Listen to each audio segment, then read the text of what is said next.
Product liability पर section बताइए। 84, 80, 83 भी, अच्छा 83, 84, 85, अरे यार बोल ही नहीं रहा, 83, 84, 85, 86, 87, ये है ना। चलो पहले मैं तुम्हारा सेक्शन ठीक कर दूं, ठीक है। इधर देखो, प्रोडक्ट, प्रोडक्ट बोलो जल्दी, प्रोडक्ट क्या है? लाइबिलिटी एक्शन किन लोगों पे होगा? तो रुको इधर, रुको रुको रुको, मैं जैसा बोलूंगा ऐसा। तो सर एक्शन होगा 3 लोगों पे, 3 है ना, देखो तो नीचे। रुकिए इधर, रुकिए रुकिए रुकिए रुकिए रुकिए रुकिए रुकिए रुकिए। प्रोडक्ट लाइबिलिटी एक्शन किन लोगों पर होगा, ये कौन सेक्शन बता रहा है? सेक्शन 83। ये समझ में आ गया पहले? अभी साथ साथ में उतारिएगा, ठीक है, ये गलत लिख दिया मैंने, है ना, डेफिशिएंसी इन सर्विस। अभी रुक जाओ मत उतारो, गलत भी हो सकता है, अभी मैं सिर्फ ऐसे ही हैंड राइटिंग प्रैक्टिस कर रहा हूं। प्रोडक्ट लाइबिलिटी का एक्शन किन लोगों पर होगा, ये कौन बताता है? सेक्शन 83। किन लोगों पे होगा, तो ये बता रहा है 3 लोगों पे होगा। पहले बोलो प्रोडक्ट, बोलो मैन्युफैक्चरर, ये ना, रुको रुको रुको, अंडर सेक्शन 84, कोई दिक्कत? दूसरा किस पर होगा? प्रोडक्ट, प्रोडक्ट सर्विस प्रोवाइडर पे भी एक्शन होगा अंडर सेक्शन 85।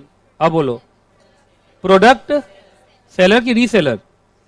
सिर्फ सेलर है, प्रोडक्ट सेलर अंडर सेक्शन 86। अब 87 में एक्सेप्शन है, तो मुझे बताओ एक्सेप्शन सबके लिए है या कुछ के लिए है? तो क्या तीनों का एक्सेप्शन है क्या? है? नहीं पूरा पढ़ जाओ, पूरा पढ़ो ना, अगले पेज पे पढ़ो।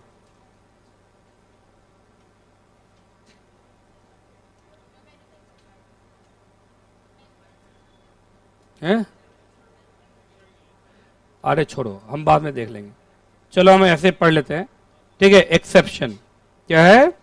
एक्सेप्शन, एक्सेप्शन में कहा दिया? Under section 87। बस इतना ही है, ये खत्म हो गया होगा। इसको उतार लो, उसके बाद पढ़ना शुरू करते हैं।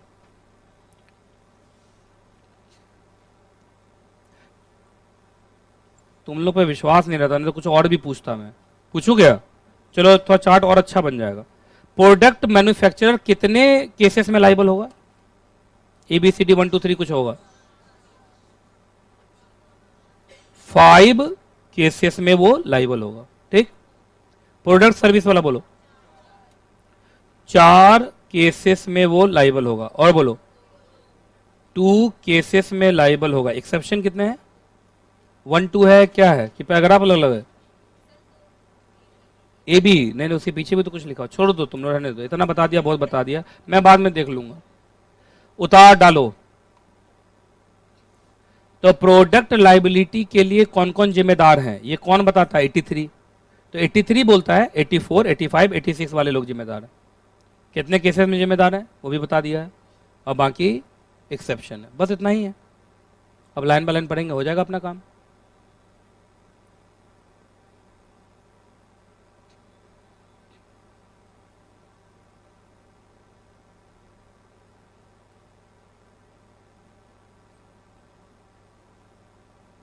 आज देखिए मेरी तबीयत खराब थी, लेकिन मैंने क्लास फिर भी लिया और देखो हो गया।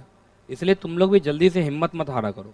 बहुत बच्चे ना थोड़ा सा सिर दर्द कर जाए, आज 3 दिन तक नहीं पढ़ूंगा, है ना, हो जाता है, कोशिश करते हैं तो हो ही जाता है। देखो हो गया, बेकार में तबीयत खराब होने की वजह से क्लास ऑफ करता तो बर्बाद हो जाता। मॉड्यूल सेकंड में क्लास ऑफ करना थोड़ा मुश्किल होता है मेरे लिए, क्योंकि मेरे आगे पीछे भी तो टीचर है। मैं ऑफ करूंगा तो बच्चा क्या तबला बजाएगा 2 घंटे बैठ के? अच्छा मान लो सुबह में क्लास होगी तुम्हारी SFM, और लास्ट में होता है CMA, अब बीच में मैं ऑफ हो जाऊं तो तुम लोग क्या करोगे? कहा सर वो गेम पीरियड हो गया हमारा। क्या हो गया? स्कूल में होता था ना सर गेम पीरियड, इसी को मैदान बनाएंगे ऑडिटोरियम को, अब बीच में एक लाइन खींचेंगे और कबड्डी खेलेंगे। कितने लोगों ने कबड्डी खेला बचपन में? खेला कबड्डी? अच्छा, कुछ लोग ऐसे हैं जो कबड्डी नहीं खेला है, जरा हैंड रेज करो। कबड्डी कभी खेला ही नहीं? तुम्हारा बचपन बहुत ही खराब था यार। कबड्डी नहीं खेले, कबड्डी का तो जो मजा है ना। अच्छा कबड्डी में क्या होता बताओ? कबड्डी कबड्डी कबड्डी कबड्डी कबड्डी कबड्डी कबड्डी कबड्डी करते करते सामने वाले प्लेयर को छू के आना है, और कभी कभी वो ज्यादा वो लोग पकड़ के छू दिया हमको तो बोलते रहना कबड्डी कबड्डी कबड्डी करके वो लाइन छूना होता है। लाइन छू दिया तो सब मर जाएगा, जितना भी है उसमें सब आउट। कितने लोग बढ़िया कबड्डी प्लेयर थे, मतलब है बढ़िया कबड्डी प्लेयर कितने थे? तुम लोग बढ़िया थे। तो सुनो 6 तारीख को एस्टेब्लिशमेंट डे में एक गेम ये भी कैसा रहेगा, एकदम उछलते हुए कबड्डी कबड्डी कबड्डी कबड्डी करते हुए, हैं मजा आएगा। अरे मेरे पास तो जगह नहीं है, जगह होता तो मैं तुम लोग से आउटडोर एक्टिविटी सब भी कराता। मुझे बड़ा अच्छा लगता है कि तुम लोग का भी एक कॉलेज यूनिवर्सिटी जैसा कुछ हो जिसमें ये सब काम का। संडे को कभी क्रिकेट खेलने चलते, गाजियाबाद जाऊं खेलने, सुबह जाऊंगा अगले दिन खेलूंगा फिर रात में आऊंगा। नहीं है गेम मैम होना चाहिए, लेकिन तुम लोग का लाइफ ऐसे भी बहुत वो हो चुका है, मतलब शांत शांत सा। नहीं थोड़ा बहुत गेम खेलोगे, हारोगे अच्छा नहीं लगेगा। चेयर वाला ए तो बच्चा में होता है और चेयर वाला जैसे वो म्यूजिक बजाए बैठ गया, क्या बोलता है उसको? मेरे स्कूल में खो खो होता है, पता नहीं तुम लोग खो खो खेले होगे? खेले खो खो? खो खो होता था और हैंडबॉल होता था, हैंडबॉल खेलते थे, फुटबॉल नहीं हैंडबॉल। पता नहीं हैंडबॉल खेला कि नहीं। और एक बार एक गेम हुआ था, मुंह में चम्मच रख के उस पर एक करते करते नींबू रख देता था। उसमें उसके ऊपर नहीं है, नींबू के ऊपर है ना। नींबू का शेप अच्छा है तो शुरू से अंत तक रह जाएगा। कोई बच्चा चलाक उसे मैंने नींबू को नीचे से काट दिया, हाँ अब बोल, है कि नहीं? पता नहीं तुम लोगों ने किया है कि नहीं किया है ये सब चीज। अच्छा आजकल के स्कूल्स में ये सब होता है, मेरे समय में तो ये सब खूब होता था। चलिए खैर, प्रोडक्ट लायबिलिटी एक्शन किन लोगों पे होगा ये कौन बताता है? बोलो 83 है ना। 83 किन 3 लोगों का नाम लेता है? तो 84, 85, 86। पर ये लोग 87 में बच भी सकते हैं क्या? डिफेंस है क्या? अरे एक्सेप्शन का मतलब डिफेंस है ना, लिखो डिफेंस। क्या है? डिफेंस। ठीक है चलिए अब मैं पढ़ाना शुरू करूं। चलो पहले ये चार्ट थोड़ा याद हो जाता सबको तो ठीक रहता। चलो बिना देखे बोलोगे प्रोडक्ट लायबिलिटी एक्शन किन लोगों पे होगा? ये कौन सेक्शन बताता है ये बात? 83 बोलता है 3 लोग लाइबल होंगे। बोलो कौन? Product manufacturer under section 84, product service provider 85 और प्रोडक्ट सेलर 86। पहले बताओ तो 84 में कितने केसेस? 5। 5 हुआ ना। मैन्युफैक्चरर के लिए 5, सर्विस प्रोवाइडर के लिए 4 और सेलर के लिए 2। अच्छा ये लोग मुक्ति भी पा सकते हैं कौन से सेक्शन में? तो 83, 84, 85, 86, 87 लगातार। तो चलो शुरू करें आइए। अच्छा ऐसे होना भी यही चाहिए। सबसे पहले तो मैन्युफैक्चरर ही लायबल होना चाहिए, क्योंकि अगर गुड्स गलत है उससे थोड़ा कम कौन? सेलर बेचारा, क्या वो तो बेचा है सिर्फ, उसको क्या मालूम। आइए सबसे पहले पकड़ते हैं किसको? Product manufacturer. अच्छा प्रोडक्ट मैन्युफैक्चरर कब कब लायबल होगा? बोलो इफ 1 2 3 4 5। अच्छा प्रोडक्ट में मैन्युफैक्चरिंग डिफेक्ट है तो मैन्युफैक्चरर ही लायबल होगा ना। मैन्युफैक्चरिंग डिफेक्ट है मतलब मैन्युफैक्चर ही गलत ढंग से हुआ है। अगला बोलो डिजाइन ही गलत है, डिजाइन ही गलत है। अगला जो मैन्युफैक्चरिंग स्पेसिफिकेशंस हैं उससे डेविएट किया गया, मतलब उसको माना नहीं गया। वारंटी के हिसाब से वो काम किया नहीं। वारंटी आपने दिया था कि 1 साल तक खराब नहीं होगा, लेकिन खराब हो गया तो मैन्युफैक्चरर को ही वापस लेना होता है ना। दुकान वाला वापस थोड़ी लेता है यार, वो वापस लेके दे देता है ना उनको। आगे उसके बाद इन्होंने इंस्ट्रक्शन और करेक्ट यूजेस के बारे में इंफॉर्मेशन नहीं दिया, है ना। जैसे हाँ जैसे होता क्या है, जैसे कोई भी आप सामान खरीदिएगा तो उसमें लिखा रहता है इसको इलेक्ट्रिसिटी की सप्लाई इतने वोल्ट से इतने वोल्ट तक चाहिए, है ना। इसको गर्म जगह पे ना रखें, डायरेक्ट सनलाइट में ना रखें, ऐसे लिखा नहीं रहता बहुत बार। तो मालूम चला ऐसा कुछ भी लिखा हुआ नहीं था। एक्सपायरी के बारे में नहीं लिखा हुआ था, तो ये सब गलत है ना। तो सब मिलाकर बताओ 5 चीजें, बोलो कब कब।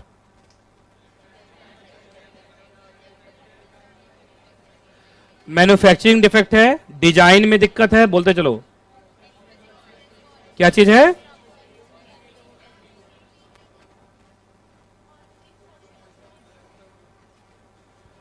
ठीक है। अच्छा एक बात बताइए, मैन्युफैक्चरर, देखो यहां साफ लिखा है, वो प्रोडक्ट लायबिलिटी के लिए फिर भी लायबल होगा अगर वो प्रूफ भी कर देना कि सर हम नेग्लिजेंट नहीं थे या फ्रॉडुलेंट नहीं थे, उससे फर्क नहीं पड़ता है भाई। कोई फ्रॉडुलेंट नहीं होता है, कोई नेग्लिजेंट नहीं होता है, लेकिन सामने वाला आदमी तो मर गया ना। तुमको देखना चाहिए था कि मैन्युफैक्चरिंग में कोई भी डिफेक्ट ना हो, डिजाइन में कोई भी डिफेक्ट ना हो। और बोलो क्या है, दो ही बताया, और जो मैन्युफैक्चरिंग स्पेसिफिकेशन है उसके हिसाब से ही वो बनाया जाए। और बोलो वारंटी के कंडीशंस के हिसाब से चले। और हाँ, ये तो आपको देना चाहिए था। अब इसमें तुम्हारा बैना सॉरी मैलाफाइड इंटेंशन है, बोनाफाइड इंटेंशन है, ये सब चेक वेक नहीं होगा। इसका मतलब ये एब्सोल्यूट लायबिलिटी है। क्या है? Absolute liability. तुम लोग पढ़े थे, कहाँ पढ़े थे? पॉल्यूशन लॉ में पढ़े हो ना बचपन में। चलिए अगला। अच्छा, प्रोडक्ट सर्विस प्रोवाइडर बेचारा कब कब लायबल होगा? सुनो इधर, जैसे हमने टीवी खरीदा, तो टीवी खरीदा मैन्युफैक्चरर से, समझ में आ गया। लेकिन टीवी इंस्टॉल करने तो आता है कोई इंजीनियर, मतलब इंजीनियर जैसा है, भारत में इंजीनियर नहीं आता है, लेकिन बोलने के लिए तो यही बोलते हैं कि वो आता है, उसको इंस्टॉल करता है, फिर उसमें तार वार जोड़ता है, फिर चलाता है। ये काम तो सर्विस हो गया ना। तो क्या वर्ड हो गया? Product service provider. प्रोडक्ट से जुड़ा हुआ सर्विस प्रोवाइडर। बात समझ में आ गया। अब ये कब कब लायबल होगा? मालूम चला वो क्वालिटी, नेचर, मैनर और परफॉर्मेंस में फॉल्टी था, इम्परफेक्ट था, डेफिशिएंट था, इनएडिक्वेट था। ये सब हम लोग पहले भी पढ़ चुके हैं। जैसे उसको कभी टीवी आज तक लगाया नहीं, आ गया टीवी टांगने के लिए, टीवी टांगा, खुद गिर गया, टीवी भी लेके गिर गया, कर देगा ना खराब। तो ये बात, ये इसमें क्या मैन्युफैक्चरर की गलती है कि सर्विस प्रोवाइडर की गलती है ना? बहुत बार आप लोग देखते रहते हो मीम्स उम्स, बड़े बड़े शीशे आते हैं और शीशा हाथ से फिसल जाता है और नीचे गिर जाता है कि नहीं? तो वही वाली बात। चलो ए हो गया। बी देखो,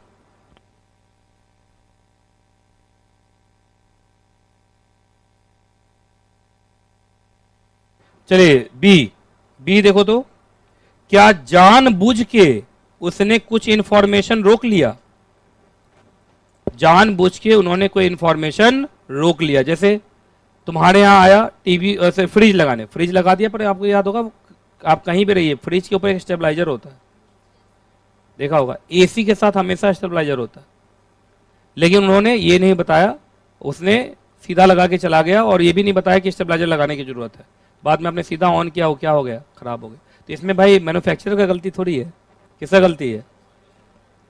अगला, ये फिर से लिखा है इंस्ट्रक्शन और वार्निंग। इंस्ट्रक्शन और वार्निंग देना बहुत जरूरी है। जैसे मालूम चला आपके यहाँ कोई हीटर लगाने वाला आया, और हीटर लगाने वाला आया और वो हीटर लगा के चला गया, और उसको लेकिन बताना चाहिए था कि बच्चों को इससे दूर रखिएगा या इसको कभी ढकिएगा नहीं। कुछ लोग अपने कपड़े को गर्म करने के लिए हीटर के ऊपर रख देते हैं, हाँ गर्म हो गया, तब पहनते हैं, मजा आता है। मोजा के साथ तो खूब करते हो तुम लोग। हीटर समझते हो? हीटर जो घर में रहता है, ऐसे यहाँ रखे, है ना, पहले गर्म करते हैं, अब तब किस में डालते हैं? जूते में पैर डालते हैं कि एकदम गर्म रहेगा, दिन भर गर्म रहेगा। ऐसा करते हो ना ठंड के मौसम में? बहुत बार लोग देखता हूँ स्वेटर वेटर, बनियान उनियान पहले हीटर पे डाल दिया, ओहो गर्म हो गया, अब पहनूंगा। कुछ लोगों को लग रहा होगा कि सर करते हैं लगता है ये काम। यस, और ऐसा कर करके मैं बहुत बार जला भी चुका हूं। एक बार मैं ऐसे ही अपना कुछ कपड़े रख के मैं चला गया नहाने। मैं सोचा जब आऊंगा तब तक गर्म हो गया होगा, आया तो जल जाल के तैयार हो गया था। मैं ऐसा काम सब करता रहता हूँ, रिसर्च एंड डेवलपमेंट मेरा एक्चुअली होता क्या है, जब घर में कोई और लोग हों तो डांटते हैं, मैं तो अकेला रहता हूँ तो मुझे कौन डांटेगा, है ना। आराम से नए नए रिसर्च डेली चलता रहता है। और खाने में तो जो कॉम्बिनेशन खाता हूँ कि तुम लोग छीछी कर दोगे। जैसे कल ही खाया, 2 बिस्किट के बीच में केला काट के रखिए, छीछ नॉर्मल है। तुम लोग भी किए हो? नहीं किए हो कभी? अच्छा, 2 बिस्किट के बीच में शहद डाल के उसको एकदम, अच्छा किया। अच्छा, तो मैं अकेला नहीं हूं, मैं अकेला अंदर में दुखी रहता हूं कि मैं कैसा इंसान आ गया हूं इस दुनिया में कि जो ऐसी ऐसी हरकत करता हूं। अच्छा, मतलब और भी लोग हैं ऐसे। कभी जैसे रसना गर्मी में पीता है, रसना होता है ऑरेंज कलर का, उसमें आप मैरीगोल्ड बिस्किट डुबाइए, नहीं पूरा नहीं, मतलब डुबा के खाइए, आपको थोड़ा सा टेस्ट ना ऑरेंज वाला मिलेगा, क्योंकि मैरीगोल्ड बिस्किट का कोई टेस्ट अपना नहीं होता है, उसको जिसमें डालिएगा वो ऐसा बन जाता है। देखिए कितना रिसर्च किया है मैंने। आप कोल्ड ड्रिंक में डालिए तो आप देखिए उसका स्वाद कोल्ड ड्रिंक जैसा होगा। नहीं किया कभी तुम लोगों ने? कहा सर ये जो भी आप कर रहे हैं इसमें मैन्युफैक्चरर लाइबल नहीं है। सीधी सी बात है, इंस्ट्रक्शंस को तो मैं फॉलो नहीं कर रहा हूं। पता नहीं तुम लोग, हाँ ये तो मैंने अपना बताया, तुम लोगों से पूछूंगा तो तुम लोग तो जो हाल करते हो ना। सर रोटी चावल दोनों मिला के खाइए सर, वो भी मैं खा चुका हूं। चावल में सब्जी वब्जी मिला लिया, रोटी के बीच में रख दिया, रोल बना लिया, चावल रोल। खाए हो कभी? ये भी तुम लोग खाए हो? यार हद हो गया यार, ऐसे मत करो। अच्छा तो कुछ आज रात में कुछ नया खाऊंगा तो फिर तुम लोग को बताऊंगा, देखता हूं होता क्या है। अगला, हाँ जी, did not confirm to express warranty. अब जरा ध्यान से सुनिएगा, सर्विस है यहाँ, प्रोडक्ट नहीं। उन्होंने सर्विस दिया था, सर हमने लगा दिया, कोई भी दिक्कत नहीं होगी, होगी तो हम आके ठीक करेंगे, पर उन्होंने बाद में ठीक नहीं किया तो लाइबल होंगे ना। चलिए जी, अच्छा सेलर बेचारा कब कब लाइबल हो? तो सिर्फ सामान बेचा है, वो क्यों लाइबल होगा बताओ? वो तभी लाइबल होगा जब वो खुद शामिल होगा। देखो यहां लिखा है, जब उस गुड्स की डिजाइनिंग हो रही थी, टेस्टिंग हो रही थी, मैन्युफैक्चरिंग हो रही थी, पैकेजिंग हो रही थी, लेबलिंग हो रही थी, तो उस सेलर का उसके ऊपर क्या था? सब्सटैंशियल कंट्रोल, मतलब सामने खड़ा होकर पैक करवाता है। कुछ दुकानदार ऐसे होते हैं, वो जहां से माल लाते हैं खुद अपने हिसाब से पैक करवाते हैं। तो जब तुम खुद पैक कराए हो, तुमको मालूम है जहर पैक हो रहा है, तो तुम उसको बेचना चाहिए? नहीं बेचना चाहिए ना। आप अपने सामने पैक करवा रहे हैं और तब वो दुकान पे लाके बेच रहे हैं, और आपको मालूम है इसमें जहरीला सामान पैक हो गया है, तो तुमको आगे नहीं बेचना चाहिए था, लेकिन तुमने फिर भी बेच दिया, तो इस बार तो सेलर भी लाइबल होगा ना। अगला, अगला बोलो, चेंज कर दिए। क्या कर दिए? चेंज। बात समझ में आ रहा है? जैसे बिस्किट का डब्बा आया पुराने जमाने में, आजकल आता है कि नहीं पता नहीं, इलायची क्रीम बिस्किट और ऑरेंज क्रीम बिस्किट, तो मालूम चला दुकानदार मेरे जैसा था, आया पन्नी फाड़ा, सब बिस्किट में से इलायची वाला क्रीम खा गया और वापस उसको करके रख दिया। आप बताइए कितने लोगों ने ऐसा काम किया? बिस्किट नहीं वापस रखा नहीं मतलब, लेकिन वो क्रीम खा के छोड़ दिया। मैं तो बहुत बार करता हूं, अभी भी ऑफिस में भी बहुत बार आता, तो मैं ऑरेंज वाले में से ऑरेंज वाला खा लेता हूं, अब बिस्किट छोड़ देता हूं। अच्छा कितने लोग ऐसा सच में करते हैं बताओ? वो क्रीम बड़ा अच्छा लगता है खाने में, वो आप खाइए, उसको चाटते रहिए, आपका जीभ लाल हो जाएगा। कभी देखा है? तो सुनिए, अब बताओ दुकानदार ने क्या किया? क्रीम खा के बिस्किट पूरा वापस पैक कर दिया। बताइए उसने मॉडिफिकेशन नहीं कर दिया? अरे बताइए, और अल्टरेशन नहीं कर दिया।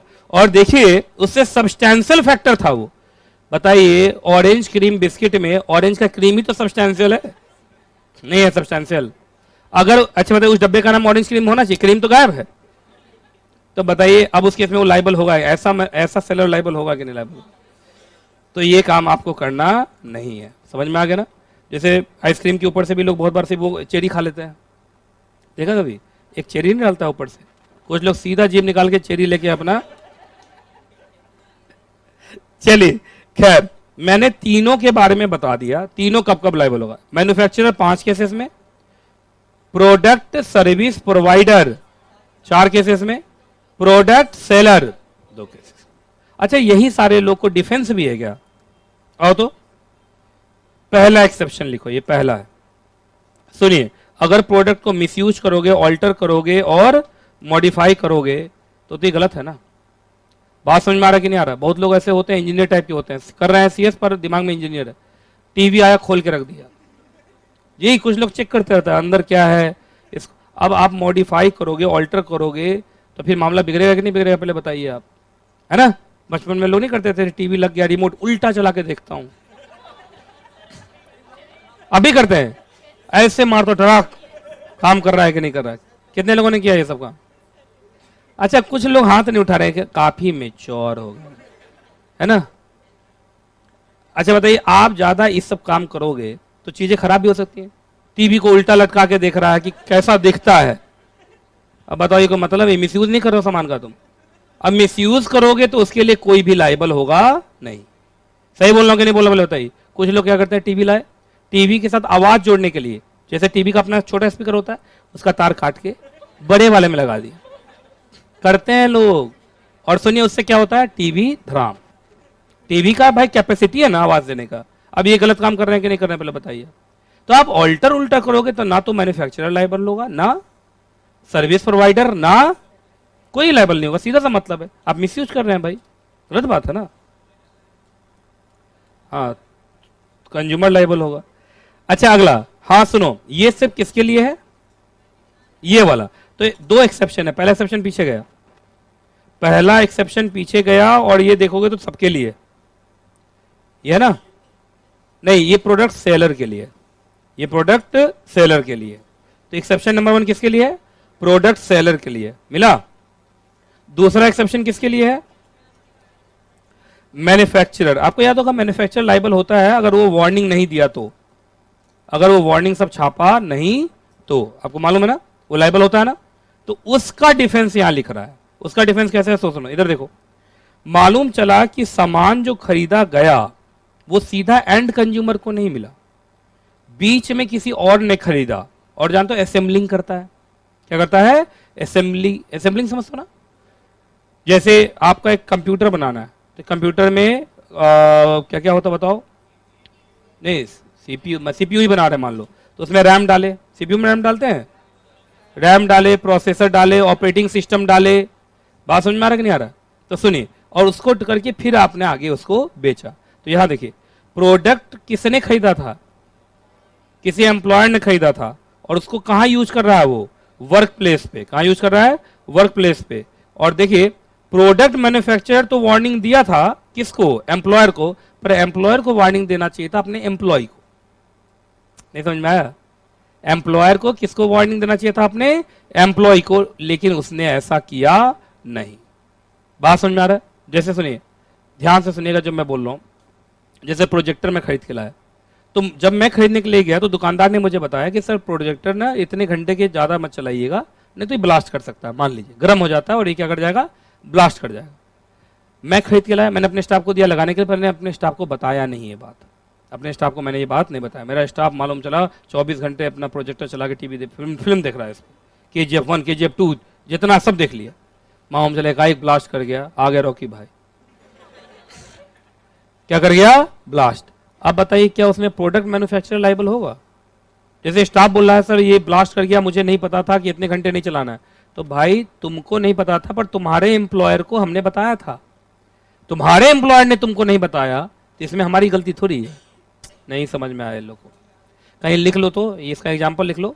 क्या एग्जाम्पल, अच्छा बताओ यहाँ पे क्या है, मैन्युफैक्चरर ने इंफॉर्मेशन किसको दिया, एम्प्लॉयर, पर एम्प्लॉयर ने अपने एम्प्लॉय को नहीं दिया। तो कैसे लिखोगे, ऐसे प्रोडक्ट मैन्युफैक्चरर ने इंफॉर्मेशन दिया किसको, एम्प्लॉयर को, लेकिन एम्प्लॉयर ने आगे एम्प्लॉय को इंफॉर्मेशन नहीं दिया। तो इसमें भाई प्रोडक्ट मैन्युफैक्चरर थोड़ी लायबल होगा। फुल फॉर्म लिखना, PMOM मत लिख लेना। ये समझ में आ गया। तो इसके लिए थोड़ी मैन्युफैक्चरर लायबल, मैन्युफैक्चरर ने तो बताया ये। ठीक, चलिए आगे हटाओ इसको, नहीं लिखा था क्या, चलो PM का मतलब प्रोडक्ट मैन्युफैक्चरर। अब आइए आगे। अच्छा, जो गुड्स बेचा गया है उसको यूज किया गया एज अ कंपोनेंट। बात समझ में आ गया। अब देखिए जैसे कंप्यूटर में क्या लग गया, बोलो रैम। अब रैम जब लाया था जो असेंबलिंग करने वाला, उसको तो बताया गया था, ना कि रैम, अरे रैम के ऊपर ही तो लिखा रहेगा सब कुछ, रैम का जो डब्बा होगा उसमें लिखा हुआ था सब कुछ। लेकिन उसने क्या किया होगा, डब्बे से रैम निकाल के लगा दिया और उसमें और चीजें लगा के बेचा। तो खराबी एंड प्रोडक्ट में आई, खराबी किस में आई, एंड प्रोडक्ट में आई, और उसका कारण वो रैम नहीं था, किसी और वजह से ब्लास्ट कर गया, मालूम चला CPU। बात समझ में आ रहा है। तो इसमें आपको लगता है कि रैम बनाने वाले की गलती है ना। मैं एक बात बता रहा हूं, बात समझ रहे जो मैं कहना चाह रहा हूं। अब जो ये लिखा है, the product was sold as a component और material to be used in another product and necessary warning instruction दिया गया था उस छोटे से कंपोनेंट पे, लेकिन हार्म जो हुआ है वो एंड प्रोडक्ट की वजह से हुआ है जिसमें वो कंपोनेंट लगाया गया था। तो भाई सीधा सा बात है, जब रैम खरीदा गया होगा तो डब्बा मिला होगा, तो सारे इंस्ट्रक्शन होंगे, लेकिन उस बीच वाले ने क्या किया, रैम निकाल के लगा दिया, इंस्ट्रक्शन वाला डब्बा फेंक दिया होगा। क्योंकि जब हम कंप्यूटर खरीदेंगे तो हमें रैम का डब्बा थोड़ी मिलेगा, हमें तो पूरा कंप्यूटर मिलेगा। हमारा जो कंप्यूटर ब्लास्ट कर गया तो भाई इसमें हमारी क्या गलती है? मैन्युफैक्चर करेगा, हमसे जो रैम खरीद के गया उसको तो पूरा डब्बा दिया, आप उससे पूछिए डब्बा में सब कुछ लिखा हुआ, dos and don'ts, dos and don'ts. Clear है? तो यहां पे बेसिकली असेंबलिंग हुआ है। क्या हुआ है?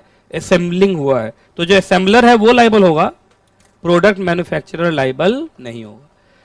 चलिए जी, इसके बाद देखिए तो क्या आ रहा है अगली क्लास के लिए, केस लॉ। तो अगली क्लास के लिए मैं तुम्हें होमवर्क दे रहा हूं, ये जितने डेफिनेशन है 19 सारे डेफिनेशन याद करके आना। मैं बच्चों से क्वेश्चन पूछूंगा, नहीं जवाब देंगे मैं क्लास में खड़ा रखूंगा। याद रखना, अगली क्लास में मैं छोड़ूंगा नहीं, मुझे 19 डेफिनेशन याद चाहिए। हाँ, 11 रुपए ले लो, खरा मत करवाओ। ठीक है, तुम्हारे लिए 51 रुपए लूंगा। ठीक है, अगली क्लास में मुझे ये कितने डेफिनेशन चाहिए? 19 डेफिनेशन चाहिए ही चाहिए। ये नहीं कि 19 डेफिनेशन से डर के तुम ही मत आना, ऐसा मत करना, क्योंकि एग्जाम में केस लॉ ही आता है, समझे?